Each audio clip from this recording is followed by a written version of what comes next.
Nós somos a unidade da fé. A igreja que fala de Deus, que louva ao Senhor, que adora ao Senhor, que é temente ao Senhor. Falando de Deus, seus ministérios, suas bênçãos, seu agir em nossas vidas. Igreja Pentecostal, Unidade da Fé. A igreja que pratica o ID do Senhor. Sai da tua terra, da tua parentela, da casa de teu pai e vai para uma terra que eu ainda lhe mostrarei.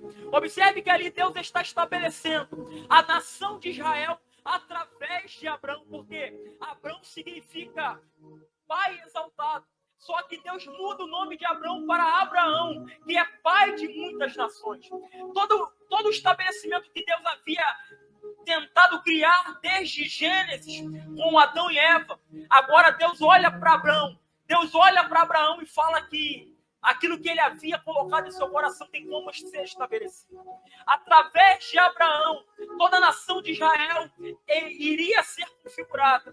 Observe que Deus chama Abraão. Abraão começa a galgar diante daquilo que Deus havia estabelecido. Só que por um momento, por diversos fatores, novamente a nação de Israel volta a fazer o que era mal aos olhos do Senhor.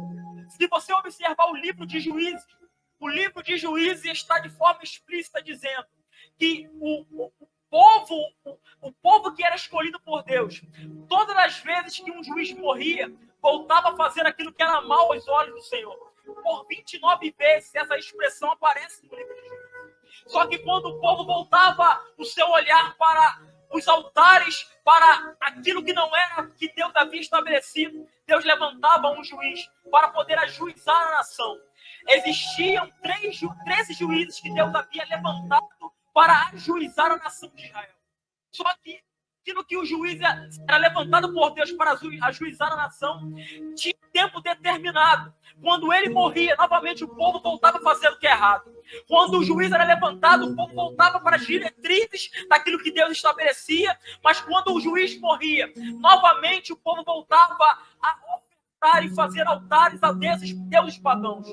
Observe que toda a nação de Israel, ela não tem um caminhar de ascensão.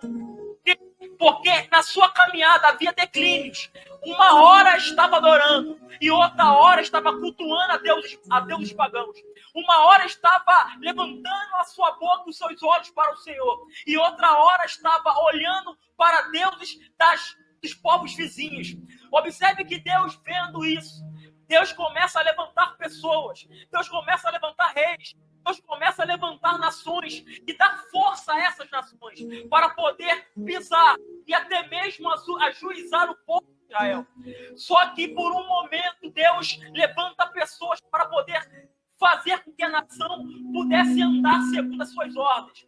Se você olhar o livro de Êxodo é um livro que vai mostrar o período em que Israel está cativo no Egito. Só que para que você possa entender esse contexto, eu preciso falar sobre os patriarcas. Quem são os patriarcas? É Abraão, Isaac e Jacó. No período em que Jacó está com a sua família, ele tem um filho por nome de José. José é um filho amado. Ele vai dizer, é o filho da minha cidade. Porque todos filhos, não que ele não amava, mas ele tinha um apreço por José.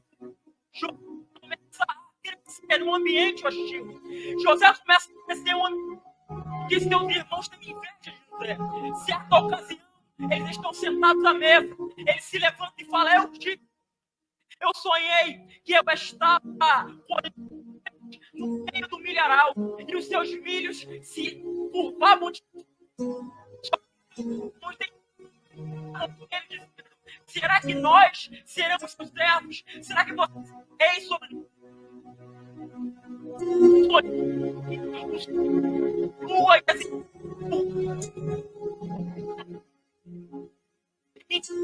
tinha algo na vida de irmãos? Ele fala, será que nós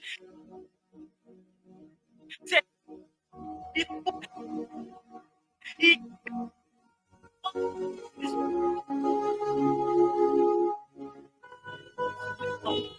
só que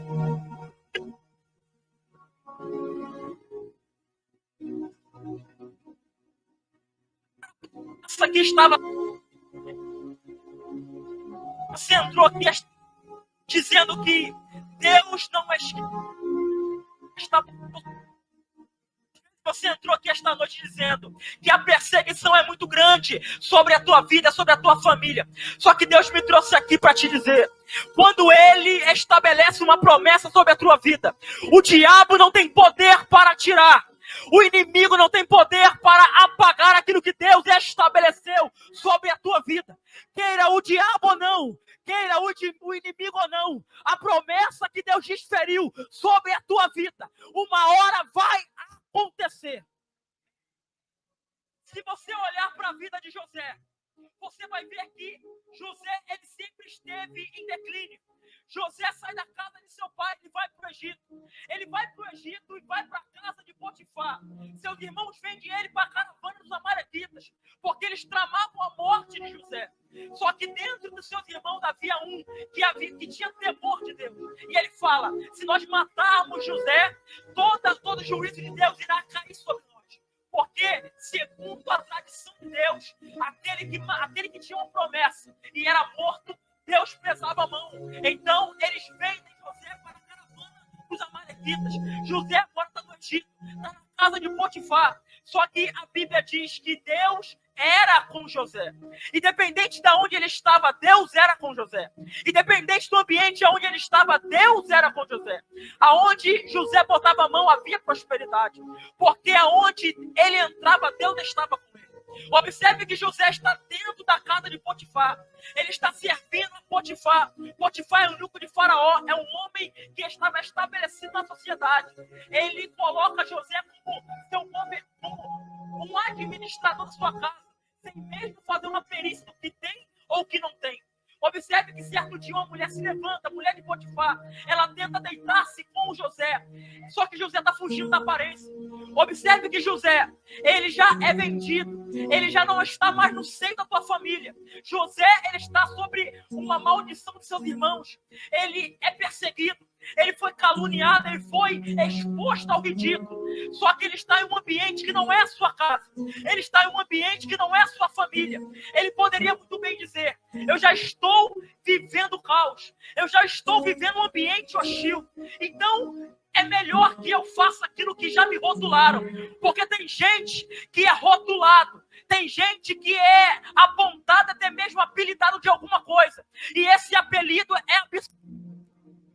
Tem gente que vive uma vida mirrada, não porque Deus quer, é porque já absorveu a palavra de maldição sobre a tua vida. Tem gente que é rotulado de derrotado e vive uma vida de derrotado porque já absorveu essa palavra. Tem gente que vive uma vida, não que é uma vida boa, mas uma vida de humilhação. Por quê?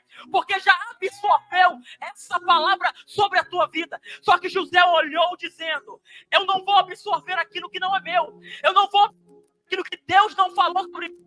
Ele está dizendo aqui esta noite, o céu disse que você é escolhido de Deus.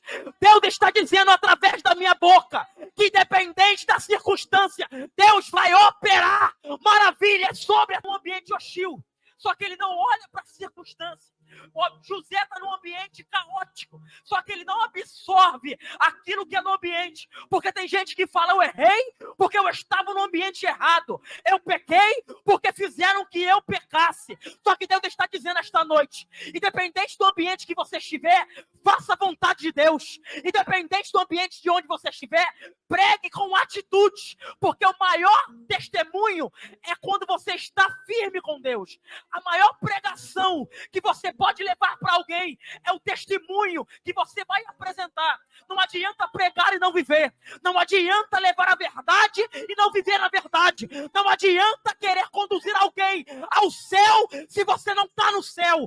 Não adianta apontar a salvação se você ainda não é salvo. Deus está dizendo, independente do ambiente, Ele te escolheu para fazer a diferença. Não é o ambiente que vai falar quem você é. É você que vai dizer quem você é diante do ambiente. Porque quem tem caráter, independente de onde ele estiver, ele serve a Deus. Independente de onde ele estiver, ele tem testemunho. José não absorveu o rótulo de ser alguém perdedor. Observe que a mulher de Potifar, ela tenta deitar-se com ele, só que não consegue. Ele foge, ela rasga a sua túnica e ela levanta uma calúnia sobre ele. A calúnia é tão forte que ele vai parar na prisão. Observe que José está na prisão. Toda a trajetória de José é um declínio. Ele sai da casa de seu pai e desce para o Egito. Do Egito ele desce para a casa de Potifar. Da casa de Potifar ele desce para a prisão. E ele está descendo, está descendo, está descendo. E ele olha e fala: Senhor, eu vou descer mais. E Deus está dizendo: fica tranquilo. Quanto mais você descer, mais impulso você vai ter para subir. Deus está dizendo para você esta noite: fica em paz, fica tranquilo, porque eu estou chegando aí. E quando eu chegar, Satanás não te segura, mulher de Potifar não te segura. Eu vim profetizar aqui esta noite para te dizer: independente de onde você estiver, levanta a cabeça. Independente de onde você estiver, não absorve esse rótulo, porque Deus é poderoso para mudar a tua história. O diabo te colocou em uma situação que você acha que não tem mais como sair. Só que Deus está dizendo: eu sou especialista em mudar cenário. Eu sou especialista em mudar quadro. O cenário que o diabo usou para tua vergonha, Deus vai pegar o mesmo cenário e vai usar para a tua exaltação. Deus, ele tem poder de mudar a história. Deus, ele tem poder de mudar a rota. Aquilo que está dando errado começa a dar certo. Aquilo que está te levando para o fundo do poço, Deus, ele te levanta para que você fique em evidência. José está na prisão. Tem copeiro e tem padeiro. Ele é que viu o sonho. E ele fala para o copeiro: lembra de mim. Fala para Faraó que eu sou inocente. Fala para Faraó que eu não pequei. Fala para Faraó que eu sou servo de Deus. A calúnia que levantaram contra mim é mentira. Só que passa 2 anos até o copeiro se lembrar de José. Às vezes você está passando uma vida no qual você nem quer viver. Já 5, 6, 7, 8 anos. Mas tenha paciência, porque é um tempo de processo para Deus estabelecer a promessa sobre a tua vida. Por quê? Porque cadeira de governo não ganha do dia para o outro. Cadeira de governo não se ganha de um dia para a noite. Tem que chorar, tem que ser perseguido, tem que gemer, tem que ter intimidade com Deus. José está passando um declínio, mas ele tem intimidade com Deus. José está passando no fundo do poço, mas ele está dizendo: Deus estabeleceu uma promessa sobre a minha vida. Independente do que tentam falar, eu sou servo de Deus. Independente do que tentam falar a respeito do meu caráter, eu sirvo ao Senhor. José, ele foi caluniado. Só que havia uma promessa muito grande sobre a vida dele. Passa esse período. José, agora Deus cria uma função que não existia dentro do escopo do cronograma, dentro da linhagem de Faraó. Não tinha governador. Só que Deus cria. Porque nos lugares improváveis Deus se torna provável. Aquilo que é impossível, Deus torna possível. Porque se for possível, você vai querer fazer com suas mãos. Porque se for acessível a você vai querer fazer e vai falar: eu consegui porque eu tive mérito. Eu cheguei porque eu estudei. Eu construí porque eu peguei empréstimo. Só que Deus gosta de chegar em cenários improváveis. Deus gosta de chegar em lugares que o homem fala: como é que pode? Esse lugar cresceu. Como é que pode? Ele não tinha nada. Ele não tinha nome. Ele não tinha casa. Não tinha nem comida dentro de casa. Agora tem comida. Agora tem casa. Agora tem carro, a mulher voltou, o marido voltou, o filho saiu da prostituição. Não é porque ele é bom, é porque Deus mudou a história. Deus, ele ainda muda história e cenário. José chega para o seu pai Jacó: pai, 70 almas descem para o Egito. Começam a ser estabelecido o faraó da terra para eles. Só que no capítulo 1 de Êxodo está dizendo que um novo faraó se levanta. E ele não conhece José. O novo faraó se levanta, ele não conhece a história de José. A pior coisa é alguém olhar para você e não conhecer a sua história e começar a te te julgar. A pior coisa é alguém não conhecer a tua caminhada e estar falando como é que ele conseguiu chegar ali. Como é que ele conseguiu ter prosperidade? Como é que ele conseguiu crescer? É porque teve joelho, teve sacrifício, teve entrega, teve intimidade. Porque tem gente que quer chegar em lugar alto de um dia para o outro. Só que Deus está falando, tem que cavar poço, tem que passar no vale, tem que passar na cova. O leão vai fechar a boca para você crescer. Observe que o faraó está olhando para o povo e está dizendo, é muita gente. O povo está... Parece até gafanhoto. Se levantar uma guerra, eles vão se rebelar contra nós. Vamos fazer uma estratégia. Vamos aumentar o tributo. Vamos enfadar o povo. Porque quanto mais trabalhar, mais ele vai ser afligido e vai ficar fraco e vai morrer. Só aqui no capítulo 1, versículo 12, está dizendo. Quanto mais era afligido, quanto mais o jugo era aumentado, mais ele crescia, mais o povo crescia. Sabe qual é a raiva do diabo? É que ele tenta te matar na segunda, ele tenta te matar na terça, na quarta, na quinta. Chega na sexta e no sábado ele olha, como é que pode estar de pé ainda? Como é que pode estar caminhando? Por quê? Porque não é porque você é forte, é porque a graça de Deus te alcançou. É a graça que te alcançou. Você fala, não consigo. A graça fala, eu consigo. Você fala, não posso. A graça fala, eu posso. Deus me trouxe aqui para te dizer, a graça de Jesus te alcançou. A graça de Jesus te alcançou. O faraó está tentando enfadar o povo. Mas quanto mais é afligido, mais ele cresce. Já percebeu? Quanto mais você é humilhado, mais você está crescendo. Quanto mais é apontado, mais você está crescendo. Quanto mais você é puxado para baixo, mais você cresce para cima. Por quê? Porque Deus tem plano na tua vida.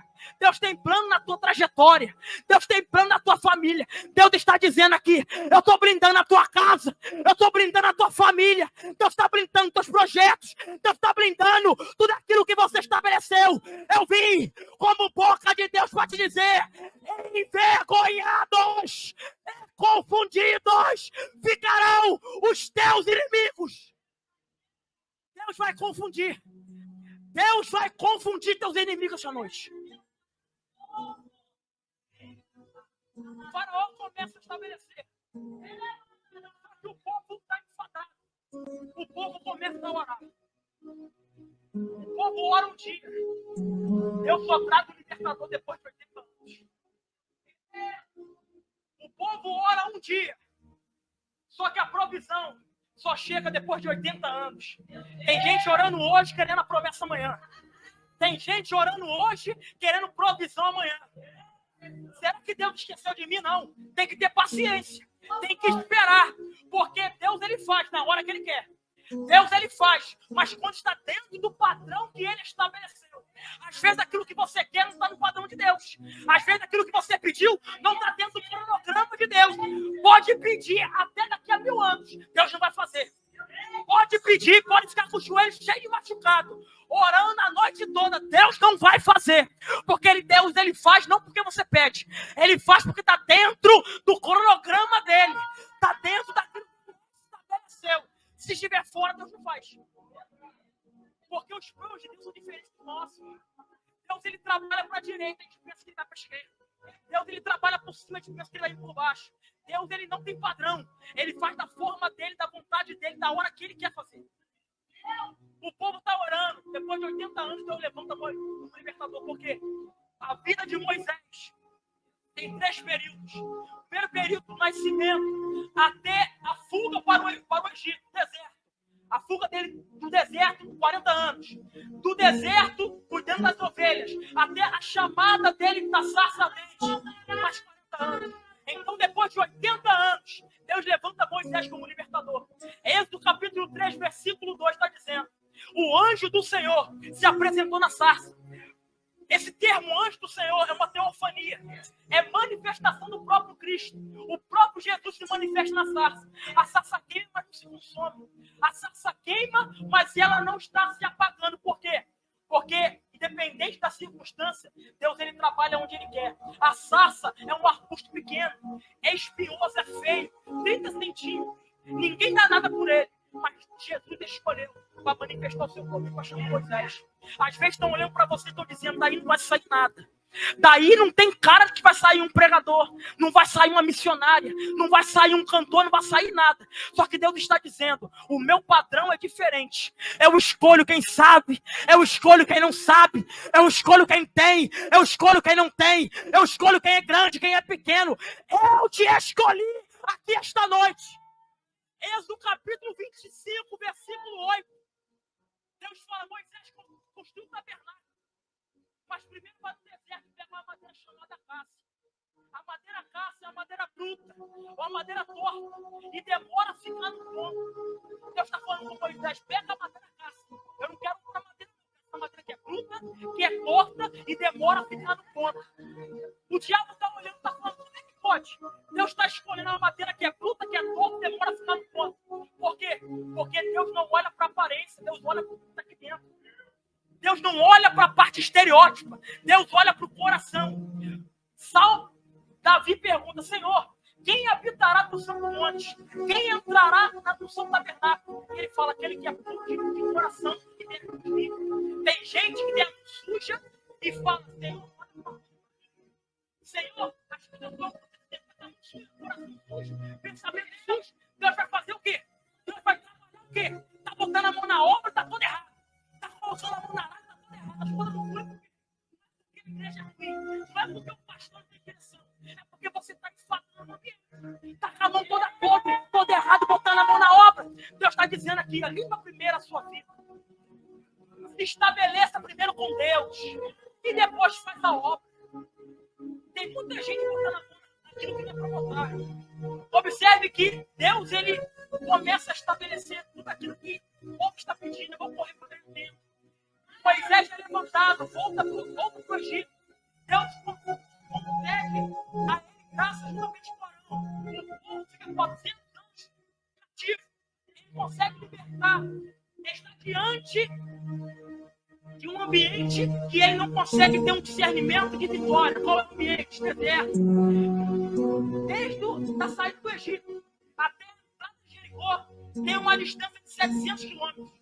A caminhada levaria 30, 40 dias. Só que Deus muda a rota. Por quê? Porque o povo não está preparado para pegar a vitória. O povo não está preparado. Então Deus tem que amadurecer o povo. Tem que amadurecer o povo. Só que mediante essa demora, tem murmuração. Mediante essa demora, tem reclamação.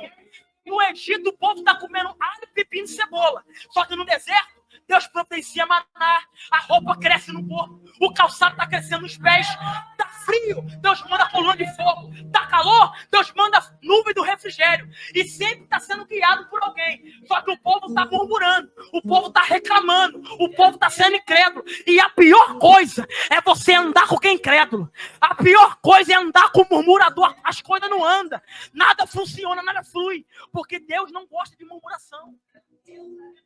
Acorda reclamando, passa o dia reclamando, vai dormir reclamando e acorda reclamando de novo. Deus não vai fazer nada na tua vida. Deus não vai fazer nada na tua vida. Aprende a agradecer. Aprende a agradecer aquilo que você tem e o que você não tem. Porque quando você agradece aquilo que você não tem, você passa a ter. Observe que o povo está murmurando. Deus olha para Moisés, em Êxodo 33, versículo 25, fala, Moisés, o povo é de todo coração. Não tem como mais eu estar diante desse povo. Eu vou mandar um anjo guiar o povo. Moisés fala, Senhor, se a tua presença não estiver conosco, não me mande sair daqui. Tem muita gente andando que não tem, mas você está sem a presença de Deus. Tem muita gente caminhando, mas Deus não está andando juntamente com outra pessoa. Tem gente andando a passo largo e o diabo está batendo palma porque está sozinho. Tem gente correndo achando que está na vitória e o diabo está dizendo, corre mais, anda mais rápido, continua andando, que é isso que eu quero. E Deus está falando, anda devagar, anda como tartaruga, não quebra princípio, não pula etapa. Quando você pula etapa, o juízo chega sobre a tua vida. Deus estabelece o povo de Israel após essa saída, após ganhar a terra prometida. O povo está consolidado de fato. Observe que se você estudar o panorama do Antigo Testamento, você vai ver que o ministério profético, ele começa em 1 Samuel.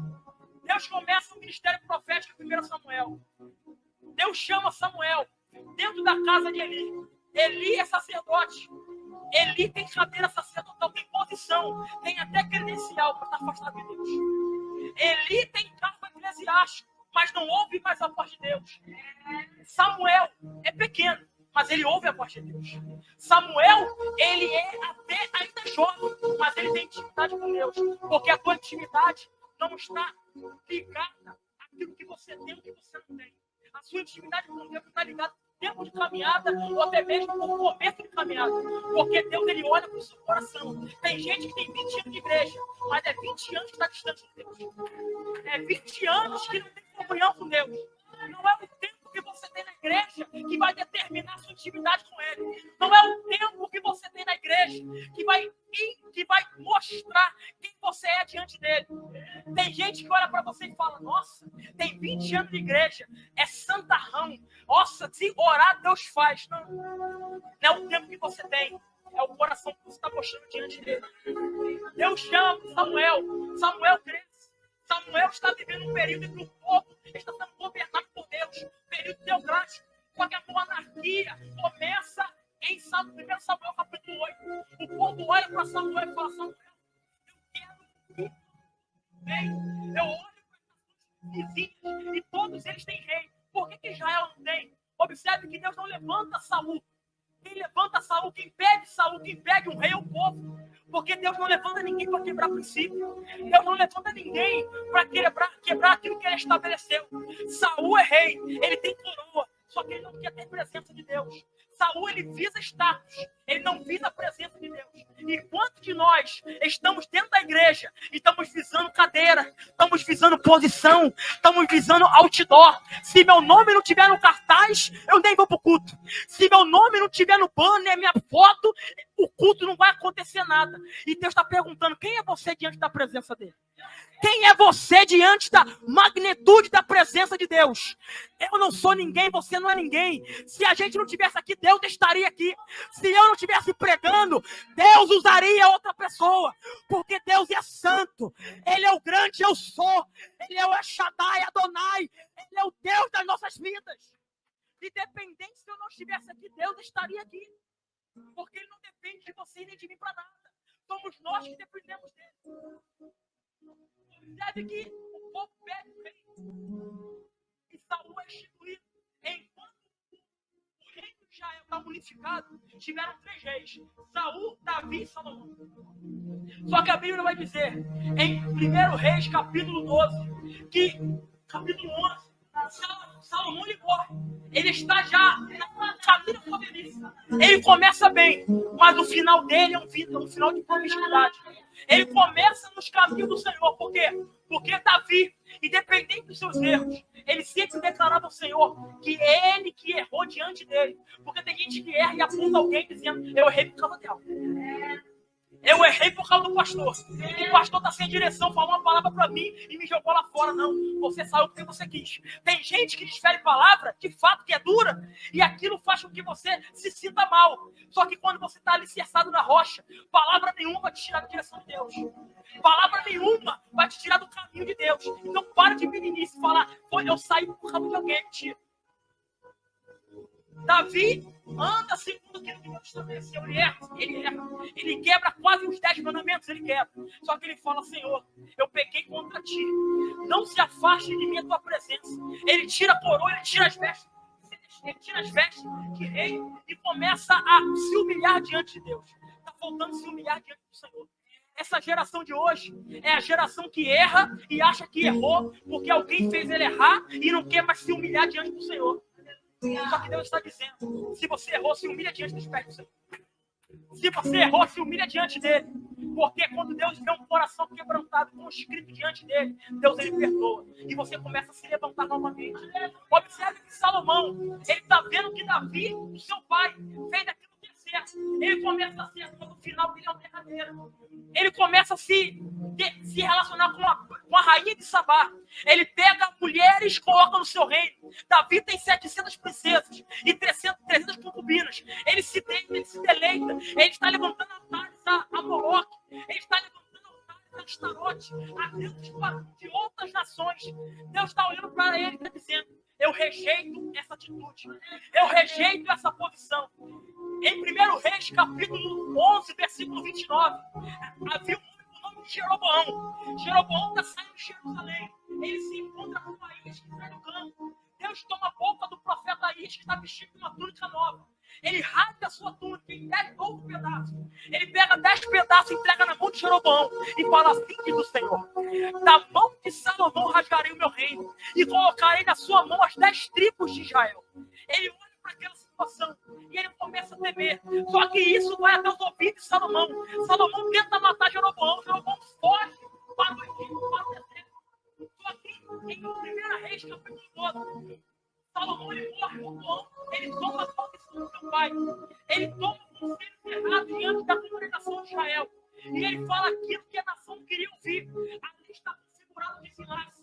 As 12 tribos estão quebradas, estão abertas. Há um desenlace, uma lacuna. 10 tribos do norte e 2 tribos do sul. Observe que agora está, de fato, configurando aquilo que Deus havia profetizado na boca do profeta Aías. Só que em todo percurso, e agora mais no texto, todo percurso da nação de Israel, que tinha como capital Samaria, durante 200 anos, passaram 20 reis sobre aquela nação. Observe que passaram vários reis.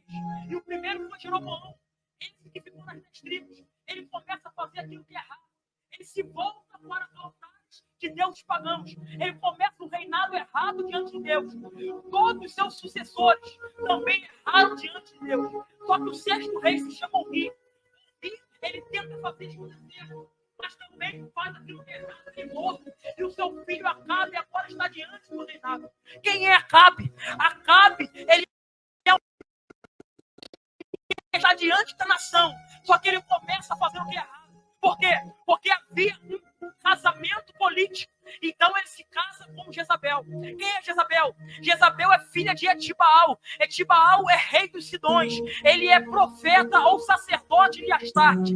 Jezabel, desde pequena, ela está sendo influenciada e ensinada a adorar Baal. Desde pequena, ela está sendo instruída a adorar somente a Baal. Ela casa-se com Acabe. Ela começa a introduzir dentro de Israel a idolatria. Ela começa a introduzir dentro de Israel o culto pagão. O povo, quando via que nascia uma criança, eles diziam: viva a Deus, o Deus da vida. Quando a vegetação, a agricultura crescia, dava frutos, eles diziam: vivam a Deus, o Deus da agricultura. Só que Jezabel, ela está trazendo profano para dentro do sagrado. Jezabel está trazendo a idolatria para dentro de Israel. Acabe é frouxo, ele permite, e ele começa também a viver na idolatria. O povo agora não sabe mais a quem adorar, porque o misticismo religioso está inserido em Israel. Observe que quando uma criança nascia, o povo que dizia: viva a Baal, o Deus da vida. Quando a vegetação crescia, eles diziam: viva a Baal, o Deus da vegetação. Por quê? Porque havia 2 grupos. O pensamento estava deturbado. Eles não sabiam mais em quem acreditar, se era em Deus ou se era em Baal. Observe que Acabe e Jezabel, eles estão vivendo o pior reinado de Israel. Existiram 3 piores reis. O primeiro foi Manassés, que matou Isaías em praça pública, cortando em 4 pedaços. O segundo pior rei, Jeroboão II, que trouxe a idolatria para dentro de Israel. E o terceiro é Acabe. Acabe está vivendo na idolatria. Israel está submergido, bebendo a água da idolatria. Observe que toda vez que o povo estiver posicionado para o declínio, Deus levanta alguém para trazer a verdade. Observe que quando o povo está desligado, Deus sempre levanta alguém para confrontar a mentira. Deus foi até Gileade, na pequena Tisbe, e levantou o homem por nome de Elias. A Bíblia diz em 1 Reis, capítulo 17, que Deus levanta Elias. Quem é Elias? A Bíblia não faz menção de onde ele veio. Quem é ele? Não tem biografia de Elias, porque Deus não precisa dizer para você quem ele vai levantar. Ele levanta dali, ele levanta de lá. Deus não precisa dar satisfação de quem ele vai usar. Deus levanta Elias. Elias vai diante de Acabe e Jezabel, e ele fala: segundo a presença cuja face do Deus que eu estou, não haverá chuva e não haverá orvalho, segundo a minha palavra. Observe que Elias, ele não fala segundo a vontade de Deus, ele fala segundo a minha palavra. Por quê? Porque o povo estava confundido. Se ele fala que Deus mandou, uma parte, uma fração não iria concordar. Então por isso que ele fala segundo a minha palavra. Por quê? Porque quando o profeta tem autoridade, Deus assina aquilo que ele fala e as coisas acontecem. Quando o profeta tem intimidade com Deus, o que ele fala, Deus abraça e fala: vai acontecer. Tem muita gente profetizando aquilo que o céu não está dizendo. Tem muita gente profetizando aquilo que Deus não mandou falar. Tem muita gente levantando a mão, apontando o dedo, assim diz o Senhor, e Deus está calado. Só que essas pessoas vai ter um encontro com Deus. Essas pessoas vão ter um encontro com Deus. E esse encontro não vai ser um encontro bom. Esse encontro não vai ser um encontro de amizade, não. Vai ser um encontro do dia do juízo. Apocalipse 20, versículo 11. Diante do trono branco. Quando Deus chamar diante do trono, e aquele for apresentado segundo as suas obras, se preparem, porque ali não tem mais jeito de sair diante do trono branco. Observe que Deus levanta Elias. Elias está profetizando diante de Israel. Elias está profetizando aquilo que Deus havia mandado profetizar. Só que ninguém dá crédito para Elias, porque as pessoas preferem ouvir as palavras que lhe convêm. Só que quando a palavra é dura, de endireitamento de vereda, ninguém quer dar crédito. Quando a palavra é de conserto, ninguém quer acreditar. Quando a palavra é de intimidade com Deus, de conserto de vida, ninguém quer dar ouvido. Porque Deus, ele adverte antes de promover o juízo. Deus, ele avisa para depois decretar o juízo. Só que tem gente que está com o ouvido fechado para aquilo que Deus está dizendo. Só que Deus está dizendo esta noite: enquanto há tempo, faça o que é certo. Enquanto há oportunidade, faz aquilo que Deus instituiu. Não faça do teu jeito, faça do jeito de Deus. Porque quem pula etapa quebra princípio e é quebrado pelo mesmo. Deus está dizendo aqui esta noite: para de abrir sua porta para gente que não é para entrar. Para de ter aliança com quem não é para ter aliança. Para de ter amizade com quem está te afundando. Deus está dizendo: eu vou tirar essas pessoas da tua vida.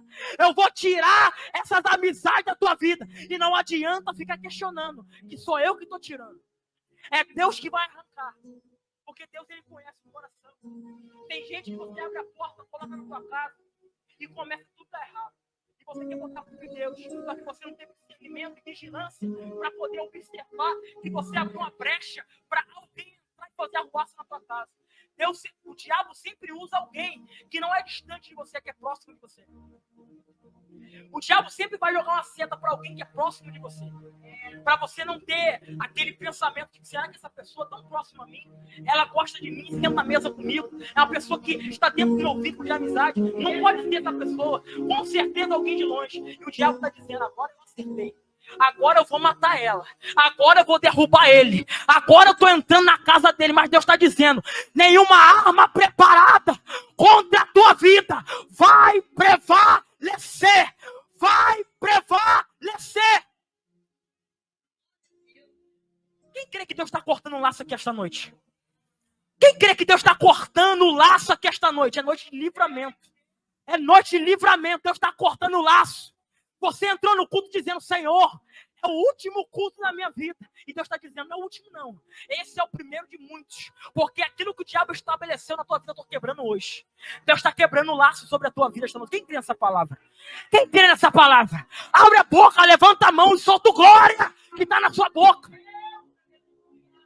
Elias está profetizando diante da nação de Israel. E aqui eu fecho.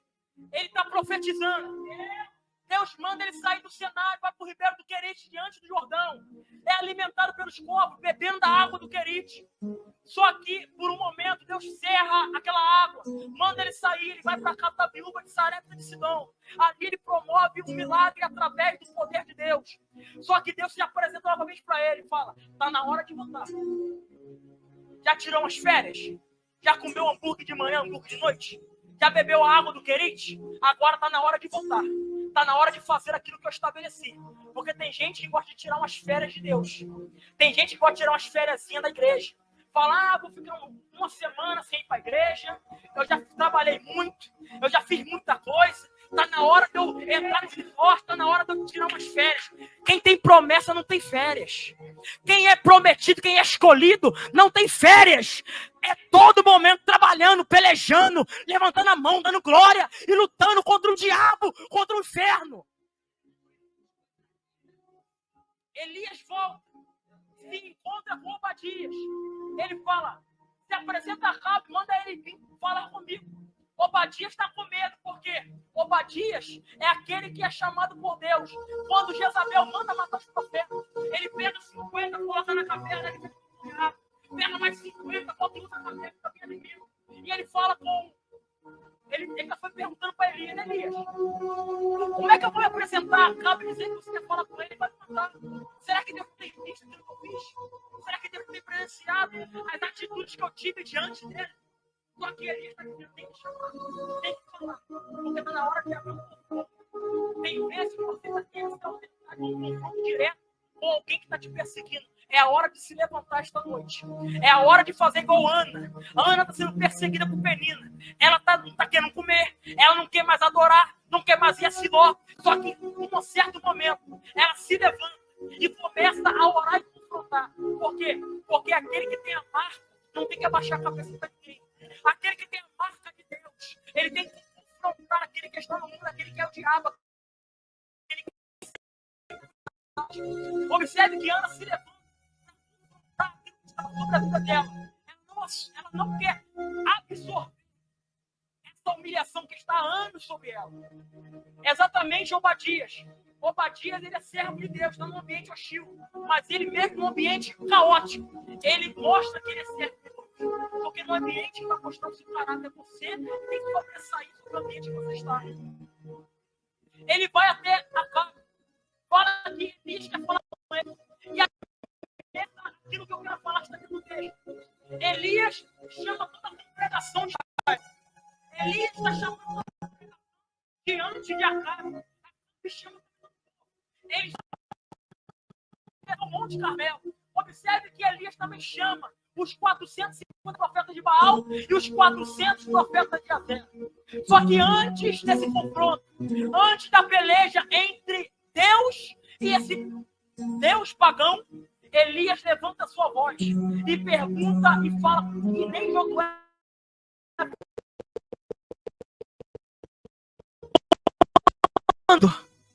Cocheareis entre dois pensamentos. Elias está perguntando: até quando cocheareis entre dois pensamentos? Se Baal é Deus, segue ele. Mas se Deus é Deus, então segue a Deus. Só que o texto diz que o povo está em silêncio. Porque aquelas pessoas que vivem na mentira, quando é confrontada com a verdade, ela fica calada. A pessoa que vive no engano, ela não consegue ser confrontada com a verdade. Você já percebeu que quando você apresenta a verdade para alguém, essa pessoa começa a ficar com raiva, ela começa a levantar a voz, ela começa a ficar irada? É porque a verdade está confrontando a sua mentira. É a verdade está confrontando aquele engano que ele tentou trazer diante de você. Porque tem gente que vive uma mentira tão profunda que para ele é uma verdade. Tem gente que fala tanta mentira que quando vai falar a verdade você não acredita mais. O povo está vivendo na mentira. O povo está vivendo na idolatria. O povo está vivendo de mistura. Jezabel e Acabe estão levando mistura para dentro de Israel. O povo está se alimentando de mistura. E cá para nós, quem se alimenta de mistura tem uma vida azeda. Quem se alimenta de mistura é aquela pessoa que vem para o culto e fala: eu não estou sentindo nada, eu não estou vendo nada, o pregador não pregou nada, o levita não cantou nada, o coral Meu Deus, não cantou nada. Não é porque o pregador é ruim. Não é porque o cantor é ruim. É porque você está se alimentando de mistura. É tanto tempo fora da eira, comendo mistura, que você está vivendo uma vida de azeda, uma vida errada. E Deus está dizendo esta noite: para de comer mistura e come a palavra. Para de comer mistura e coma trigo puro. Come a palavra, viva a palavra, pregue a palavra de Deus. É a palavra. Elias está perguntando: até quando vai viver na mentira? Até quando vai vir para a igreja? Vai dar glória a Deus, vai deitar no chão, vai profetizar, vai até rodar e vai sair, vai ficar vivendo na promiscuidade, vai ficar falando palavrão, vai ficar traindo o marido, vai ficar batendo na esposa, porque tem gente que vem para a igreja e quer mostrar a aparência de santo, só que Deus não vê a veste, Deus olha para o interior. Tem gente que está todo envelopado, está com gravata, está com terno, está com sapato bonito, só que Deus está dizendo: não adianta ter sapato bonito e lá fora tá usando a boca pro diabo. Não adianta estar alinhado e lá fora tá vivendo uma vida promíscua. Deus está dizendo aqui esta noite. Deus está falando. Deus está falando.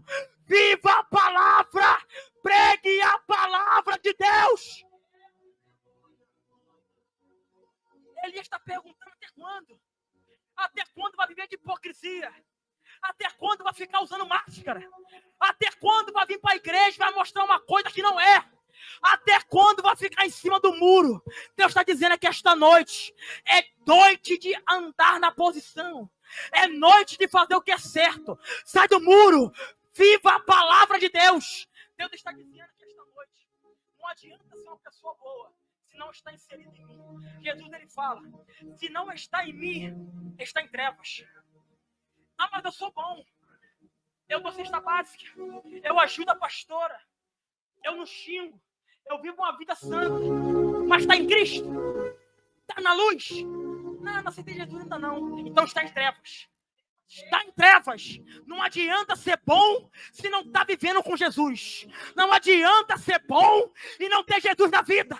Não adianta ser bom e não ter Jesus na casa. Você lembra de Obed-Edom? De Deus entra na casa de Obed-Edom, que o texto diz: durante 3 meses, do quintal até a casa de Obed-Edom, ele foi abençoado. Ele foi abençoado por quê? Porque ele não olhou para a arca, ele não olhou para o material do caixote de arca. Quando a arca está entrando, ele está dizendo: quem está entrando aqui é Deus. Reverência. Quem está entrando aqui é a presença de Deus. Não vão falar palavrão, não vão ver pornografia, não vão ficar xingando, porque é Deus que está entrando aqui. É Deus que está entrando na casa. Tem muita gente se atentando à coisa material. E Deus está dizendo: eu sou muito mais do que isso. Eu sou muito mais daquilo que você pode ver. Eu sou a essência que está em você. Você lembra? Gênesis capítulo 1, versículo 26. Deus, ele fala: façamos o homem a nossa imagem e semelhança. Deus, ele pega aquilo que já existia na terra. O que existia? Pó da terra. Pó da terra no hebraico significa afar. Deus pega o pó da terra e ele constrói por dentro, que é a semelhança dele. Só que não adianta ter a aparência de Deus e ser vazio por dentro. Não adianta ter aparência de cristão e não ter presença de Deus. Não adianta profetizar se você não vive nem aquilo que você está dentro de casa. Porque o maior ministério de alguém é a sua família. O maior ministério de alguém é aquilo que ele vive dentro de casa. Não adianta mostrar ser alguém bonito lá fora se dentro da tua casa você é podre. Jesus, ele falou com os fariseus: sepulcro caiado, é hipócrita. Está na hora de se libertar, porque vive na hipocrisia, vive usando máscara. Tem muita gente tentando derrubar a palavra de Deus. Só que Deus está dizendo aqui esta noite: o diabo se levanta para um intuito. Ele só se levanta para cair diante de você. O diabo, ele se levanta para cair diante de você. Mas tem que ter fé. Tem que ter intimidade com Deus. Porque o diabo vai te retirar. Agora, se você não tem intimidade com ele, pode gritar, pode Jesus, vai sair. Tem gente que não ora nada, que tem intimidade com Deus.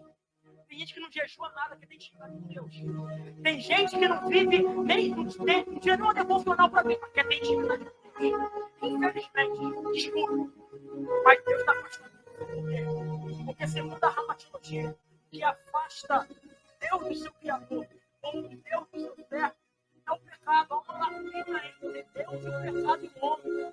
A única coisa que afasta o homem de Deus é o pecado. Tem gente que vive em pecado e acha que Deus está condenado. É emocionalismo, é sentimentalismo. Tá pulando, tá rodando no culto, Deus está te enchendo, mas lá fora tá bebendo, tá fazendo coisa errada. Deus compactua com o erro, Deus compactua com o errado, Deus compactua com o pecado, Deus não compactua. Só que Deus está dizendo que esta noite é noite de se posicionar, é noite de fazer a coisa certa, é noite de olhar para o céu e dizer: Senhor, pequei contra ti, mas limpa a minha alma, limpa o meu ser. Derrama sobre mim a graça, que é um favor não merecido, você não merece, mas Jesus, ele te concedeu quando ele morreu na cruz do Calvário. A graça que foi estabelecida sobre a tua vida não é algo merecido. O próprio Cristo permitiu que você tivesse acesso. Quando ele morre, ele está te redimindo dos pecados da humanidade. E a graça que está sobre ele está sobre a tua vida também. Deus está dizendo aqui esta noite: se endireita, anda na posição de Deus. Elias está dizendo: para de ter teus pensamentos. Não tem como você servir a Deus e servir ao diabo ao mesmo tempo. Não tem como servir a Deus e servir a outra denominação. Está na igreja, mas sai da igreja e vai bater um tambor na macumba. Está na igreja, sai da igreja e vai para o baile funk. Deus não está na sua vida, infelizmente. Deus não está nesse negócio. Tem que se posicionar. Ou é de Deus ou é de Baal. Ou é de Deus ou é de Baal. Ou tá com Deus, ou tá com o diabo. Ou vai pro céu, ou vai pro inferno. Porque tem muita gente que fica trazendo mistura para dentro da igreja. Tá se alimentando de mistura e assim tá cheio. Mas tá vivendo a vida zeta. E Deus está dizendo aqui: eu não preciso de mistura para salvar a vida e a alma do homem. Eu não preciso, Deus não precisa de mistura. Deus precisa de pessoas igual Elias, que tem autoridade na boca e a palavra no coração. Deus vai levantar Elias aqui esta noite. Deus vai levantar Elias aqui esta noite para profetizar diante de Acabe. Aqui não, Acabe. Aqui é divórcio. Aqui não, Acabe. Aqui é divórcio. Enquanto a idolatria está dentro do que aquilo que é sagrado, Deus vai levantar Elias. Quem é Elias aqui esta noite? Quem quer ser Elias aqui esta noite? Para profetizar diante de Acabe. Para profetizar diante de Jezabel. Deus tem grandes coisas na vida da gente. Mas tem que ficar na posição do Senhor. Não adianta servir a um Deus e à noite servir a outro. Sirva somente a um Deus. E você vai ver Deus fazendo grandes coisas na vida de vocês. Fique com essa palavra. Não sirva a dois senhores. Sirva somente a um Deus. E todo o embaraço, todo o enlace que está sobre a tua vida, Deus vai desfazer. Basta crer. Basta ter intimidade com Ele. E Deus vai fazer grandes coisas nas suas vidas. Assim, agradecendo a oportunidade, no Senhor Jesus. Aleluia. Quem tomou posse dessa palavra?